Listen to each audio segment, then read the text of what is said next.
Merci de nous recevoir chez vous pour le point de l'actualité de ce jour. Tout de suite, le sommaire. À la demande de la défense des présumés, le procès de l'affaire des bébés importés qui devrait se tenir aujourd'hui a été reporté jusqu'au 11 mai prochain. Les raisons dans un instant. Trouver un vaccin contre la méningite, une tâche difficile, mais l'ONG Link poursuit sa campagne de vaccination gratuite. Mesdames, Messieurs, bonsoir et bienvenue sur cette nouvelle édition d'information sur la télévision Labari.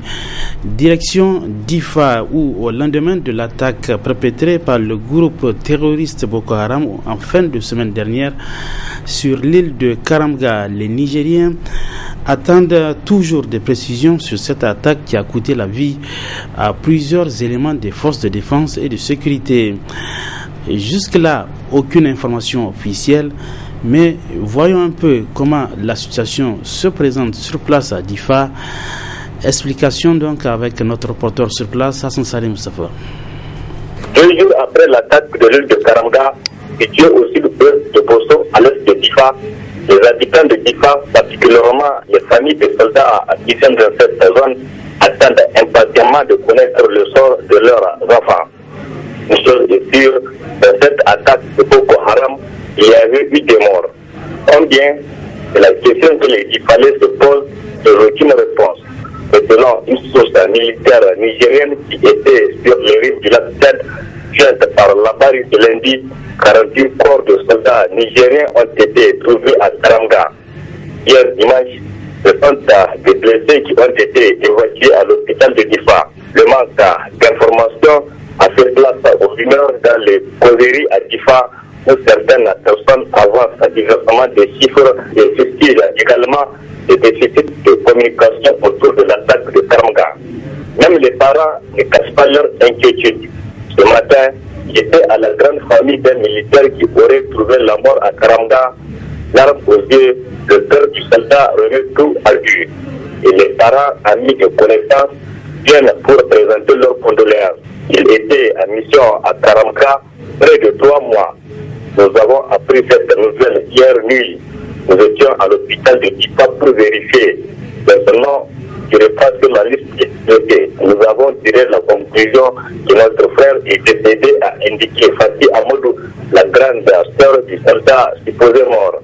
L'attaque de Karamga intervient à moins d'une semaine d'une autre attaque dans laquelle les éléments de Boko Haram avaient égorgé une dizaine de personnes du même village. Précisons aussi que des tirs d'armes lourdes ont retenti ce lundi aux environs de 5h20 du côté sud de la ville de Difa vers la frontière du Nigeria.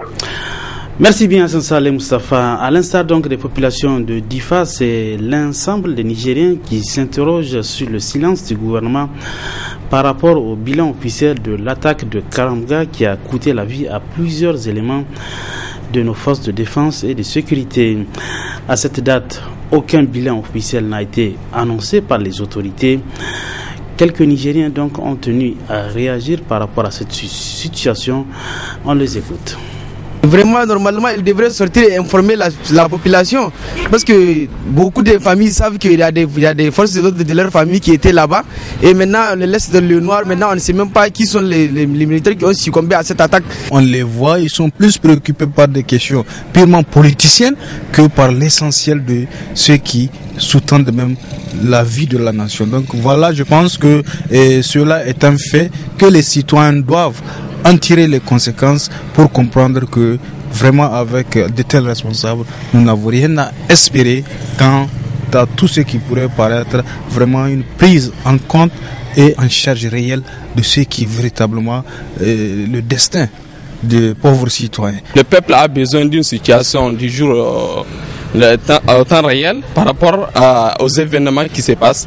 Il ne faut pas que dans les dans les quartiers, dans les fadas, les gens se donnent des informations, des fausses informations.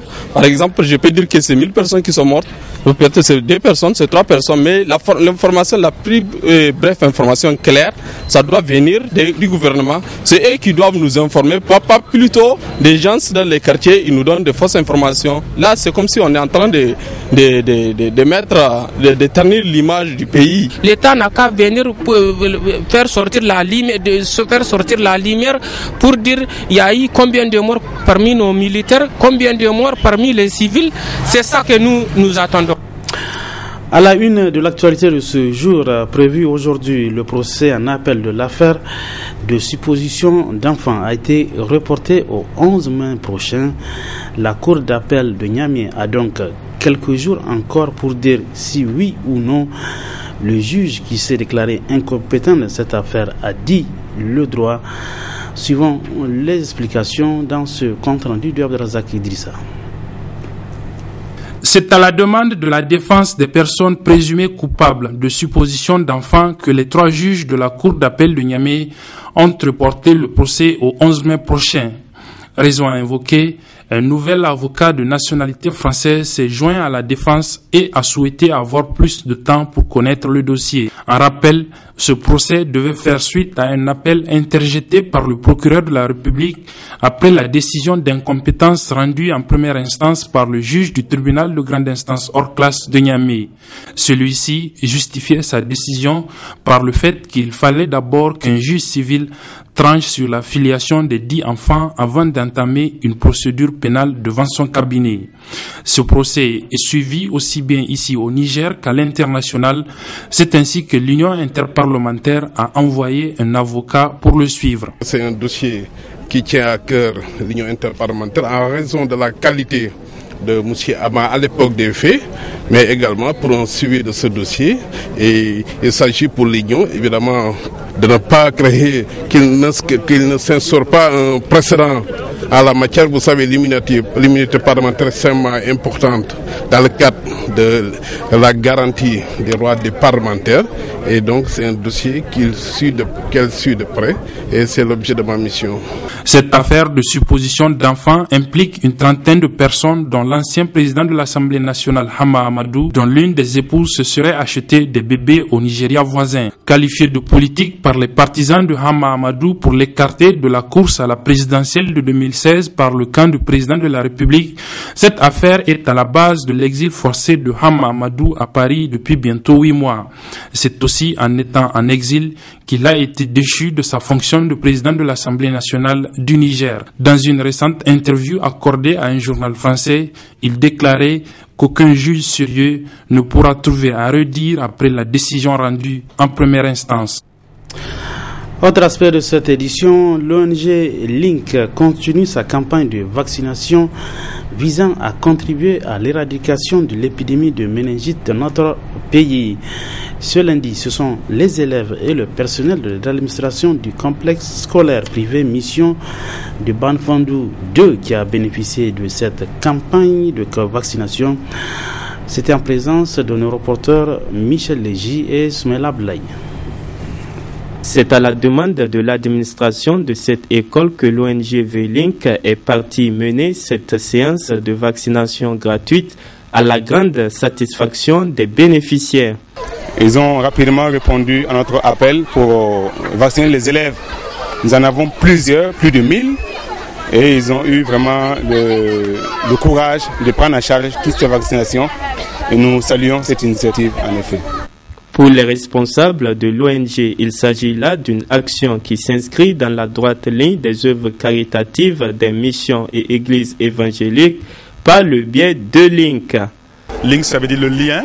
Nous sommes le lien entre le gouvernement et les structures, entre les missions et les structures ou d'autres institutions.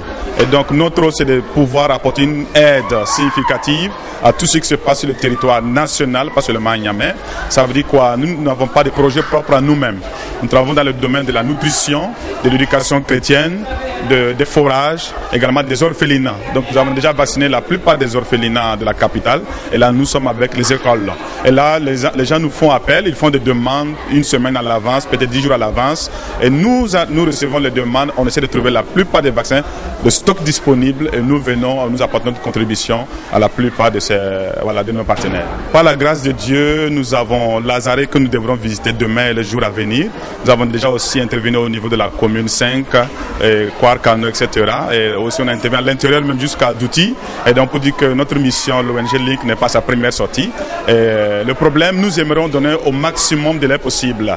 Mais nous sommes en problème de stock et de vaccins. Donc tant que nous aurons du stock, nous ferons le maximum possible. Compte tenu de la forte demande de ce vaccin en cette période, l'ONG V-Link entend continuer cette campagne de vaccination jusqu'à l'éradication complète de la maladie dans la mesure de ses moyens. Et sachez également que le personnel de votre groupe Labari a également bénéficié de cette campagne de vaccination gratuite contre la méningite de l'ONG Link. C'était donc cet après-midi, ici même à la radio et télévision Labari. Vivement, merci donc à Link. La police judiciaire a présenté à la presse ce matin une bande de 12 malfrats, tous des jeunes spécialisés dans le vol de nuit à main armée. Un pistolet avec des munitions et plusieurs objets de valeur en possession de ces malfrats ont été saisis par la police judiciaire qui précise également que ces derniers opèrent non seulement à Niamey mais également à Dosso, mais surtout ils opèrent sous l'effet de la drogue.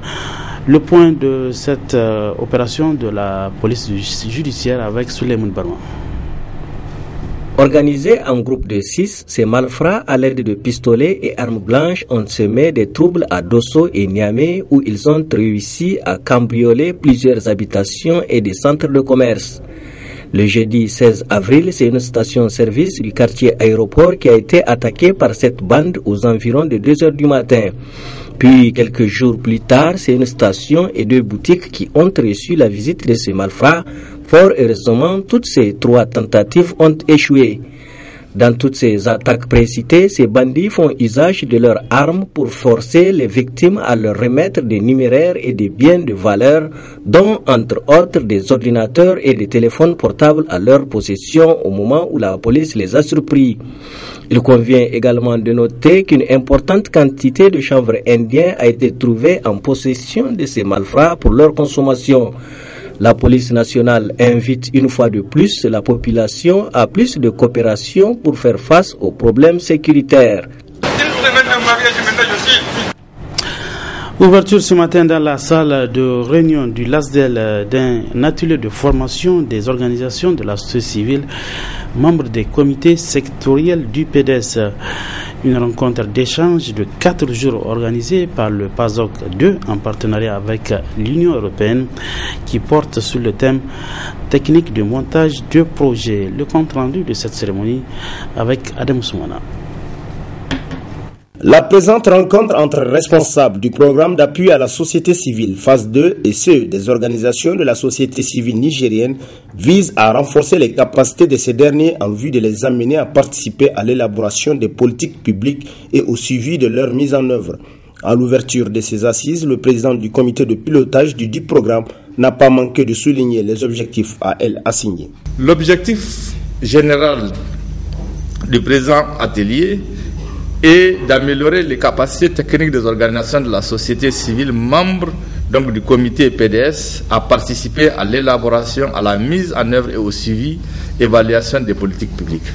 De manière spécifique, il s'agit d'améliorer les performances des OSC en technique de conception, de mise en œuvre et suivi, évaluation des projets, de mettre à la disposition des participants des outils adaptés de conception, de gestion et suivi, évaluation d'un projet. Former des formateurs qui seront amenés à former les autres membres donc de leur organisation. Ainsi, 4 jours durant, ces acteurs de la société civile nigérienne auront à se pencher sur les différentes techniques de montage de projets pour l'atteinte des résultats escomptés. Les performances des organisations de la société civile, membres des comités du PDS, sont renforcées en techniques de conception et de mise en œuvre et de suivi et évaluation des projets. Des outils adaptés de conception, de gestion et suivi et évaluation d'un projet sont mis à la disposition des participants. Enfin, les membres des différents comités sectoriels sont en mesure de former leurs membres sur les thématiques donc déjà vues.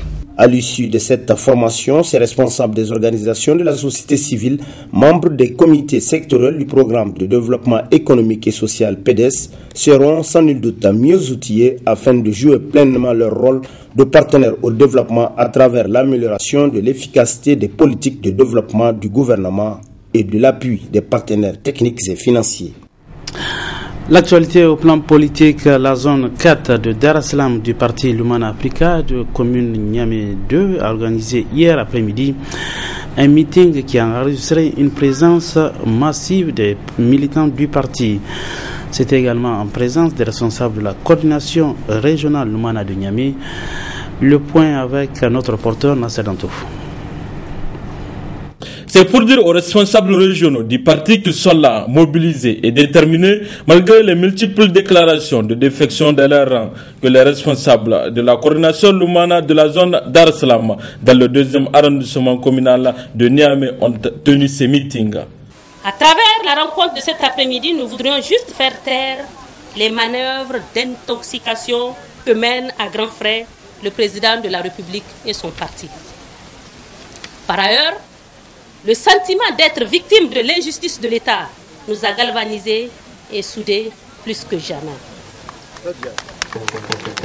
Camarade président Soumana Sanda, camarade président Omar Dogari, nous voudrions que vous soyez rassurés que le modèle FA Lumana se porte à merveille à Niamey, malgré les assauts du régime qui, semble-t-il, a trouvé un nouveau directeur de campagne devant l'incapacité des lutteurs du Gouri. Mais ils jettent leur argent au feu. Ni Zakou Jibo d'Izakei, ni personne d'autre ne peut leur offrir Niamey. Nous voudrions aussi que vous rassuriez le modèle FA Lumana Africa que Niamey lui est définitivement acquise et à jamais. Militantes et militants du modèle FA Lumana Africa, à votre nom à tous, nous jurons loyauté et fidélité à son Excellence le président Hama Amadou. Le président de la coordination régionale Lumana de Niamey s'est réjoui de cette grande mobilisation, preuve selon lui de l'ancrage du parti à Niamey. Je suis heureux de constater que les militants du modèle FA Lumana, malgré les assauts répétés du pouvoir en place, sont restés à leur place avec plus d'engagement et plus de détermination. J'ai constaté avec eux l'adhésion massive des Nigériens à notre idéal, parce que le Gouri a déçu, parce qu'après 4 ans d'exercice du pouvoir d'État, les Nigériens ont convenu, ont compris qu'il s'est agi d'un échec cuisant. À ces meetings, la coordination Lumana de Dar es Salaam a exprimé sa compassion à tous les compatriotes qui ont connu l'expérience douloureuse de la perte d'un être cher du fait de cette épidémie de méningite. C'est pourquoi le président de la coordination régionale a pris la décision de suspendre les activités Lumana à Niamey, et cela jusqu'à nouvel ordre. L'emplacement du nouveau site du parc nigéro-turc situé à la ceinture verte du quartier Route Flingué fait polémique. En effet, les habitants du quartier Gamkale ont rendu public ce matin une déclaration dans laquelle ils exigent des autorités le dédommagement de leurs champs. Un extrait de cette déclaration lu par Mahmoud Hamma, il est le porte-parole des habitants du quartier Gamkale. Il nous a été donné de constater quelques individus, des patrons, des ouvriers et des manœuvres certainement en train d'arpenter nos champs. En les approchant, ils nous font comprendre qu'ils sont au service de l'État, mais sans pour autant nous montrer leur ordre de mission. Automatiquement, et comme n'importe quel propriétaire, nous les avons refoulés à leur envoyeur en attendant leur retour. Nous vous informons que cette formule n'est pas la meilleure. Nous vous renvoyons au texte de loi régissant les domaines fonciers coutumiers, donc privés de l'État, dans la République du Niger. En l'occurrence, les lois 61-30 du 19 juillet 1961, numéro 61-37 du 24 novembre 1961, numéro 2008-37, etc. Nous vous informons que, désormais, nous ne restons plus les bras croisés et vivre la mort dans l'âme, l'expropriation sauvage dont nous avons été toujours victimes. Il s'agit là de la gare ferroviaire qui occupe 6 hectares, de la brigade anti-drogue de la police occupant 3 hectares, du champ de tir de la police 8 hectares, de 3 écoles primaires, du parc de l'amitié nigéro-turque de 10 hectares, pour ne citer que cela. À l'endroit de ceux qui font semblant de confondre et déclaration d'utilité publique et expropriation, classement et expropriation, nous devons le devoir de défendre nos champs à tout prix et conformément aux dispositions des lois de la République. Parlons culture dans ce journal et direction Zender qui a constitué donc la 5e étape de la 2e édition de Mourir Niger. Les temps forts dans ce sujet. La plus grande caravane musicale Mourir Niger organisée par le leader de la téléphonie mobile Airtel Niger était de passage à Zender, la capitale du Damagaram, le 24 avril 2015. Salam alaikum Zender, nous sommes très contents d'être dans la capitale du Damagaram. Nous avons été bien accueillis, le public a été chaleureux et nos artistes ont vraiment assuré, ils ont bien presté. Nous vous invitons à voter pour eux. Black Rebel ZN1, Benji ZN2 et Walidjam ZN3 au 644 par SMS. La prochaine étape, ce sera Maradi. Mourir Niger tire à sa fin pour la première étape, qui sont les présélections. Après Maradi, on ira à Niamey et ensuite, on aura la compétition par région. Nous vous invitons à toujours voter pour vos artistes. Si un des artistes gagne aujourd'hui, c'est le Niger qui gagne. Les combattants du hip-hop de la ville des 1000 collines se sont exprimés à travers le microphone. Black Rebel, code ZN1.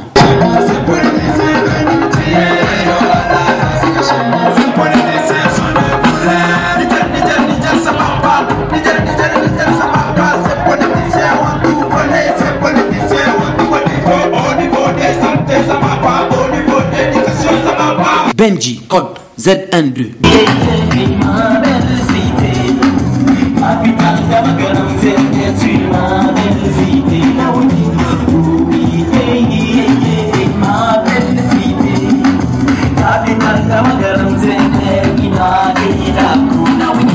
Walidjam, code ZN3.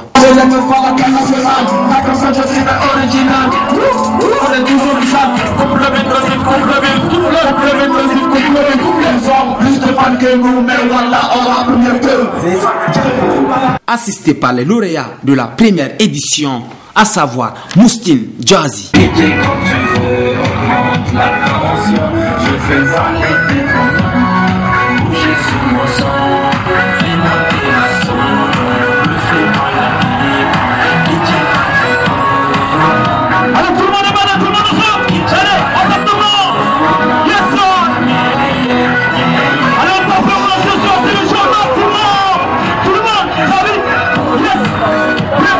Méthodique de la morale, MDM Crew.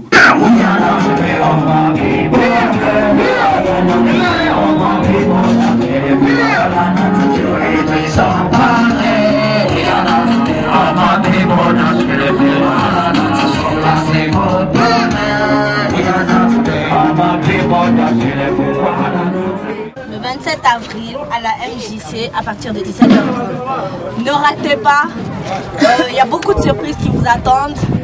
Surtout que nous avons la 3G qui a été lancée récemment à Maradi.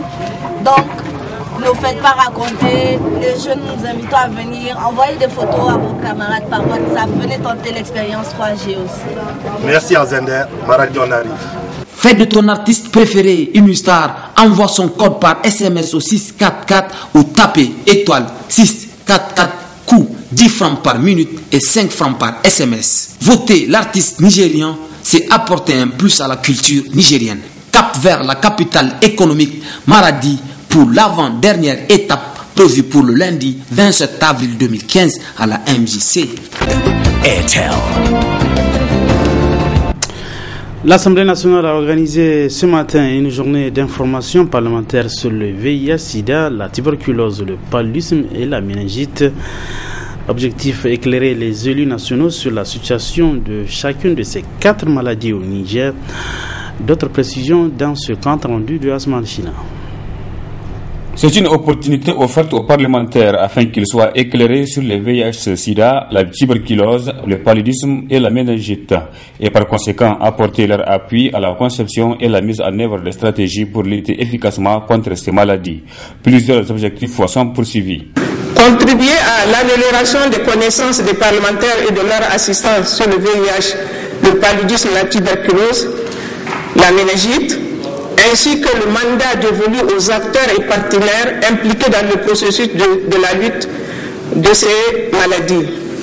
Accroître également la compréhension mutuelle des différentes parties prenantes dans le processus de lutte contre ces maladies et renforcer le dialogue. Rappeler les axes stratégiques et les politiques en vigueur, rappeler les mécanismes de suivi et évaluation, informer et sensibiliser les parlementaires sur les engagements souscrits et les promesses faites par les chefs d'État à certains sommets mondiaux et régionaux. Renforcer le plaidoyer en vue d'une mobilisation accrue des ressources à la lutte contre ces fléaux sociaux au Niger. La représentante de l'ONU-SIDA a salué cette initiative du réseau parlementaire de lutte contre le VIH-Sida, la tuberculose et le paludisme. Cette journée d'information et d'échange est d'une grande importance pour l'ONU-SIDA et nous voudrions tout d'abord féliciter les parlementaires pour avoir mis en place un réseau pour appuyer la lutte contre le VIH et le SIDA, la tuberculose et le paludisme, car cela est l'expression réelle de l'intérêt que vous voulez témoigner pour accompagner l'exécutif, le gouvernement, à préserver les populations de ces maladies.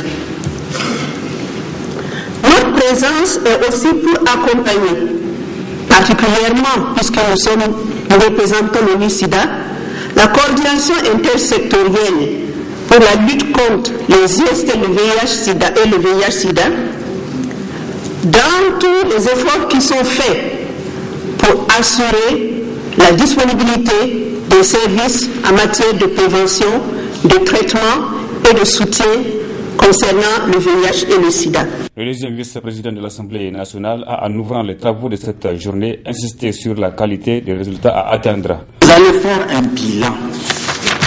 Je ne souhaite pas à ce que ce bilan soit un bilan qui est fait comme ça à la lettre.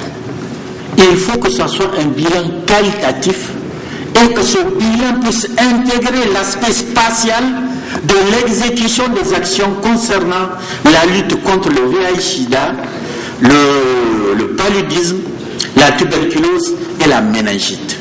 Il faudrait que les résultats obtenus soient placés dans le temps et dans l'espace afin de nous permettre de mieux comprendre la situation au Niger. En venant nous donner des chiffres, on a fait tel nombre de vaccinations, on a fait ceci, on a fait ça, nous restons sur notre faim. Cette journée permettra aux députés nationaux d'adopter des lois appropriées pour lutter contre ces 4 maladies qui constituent un problème de santé publique. Point final de cette édition d'information entièrement consacrée à l'actualité nationale. Merci à vous de l'avoir suivi. Prochain rendez-vous avec le journal, ça sera donc demain à partir de 7h30. Merci à vous donc et bonsoir.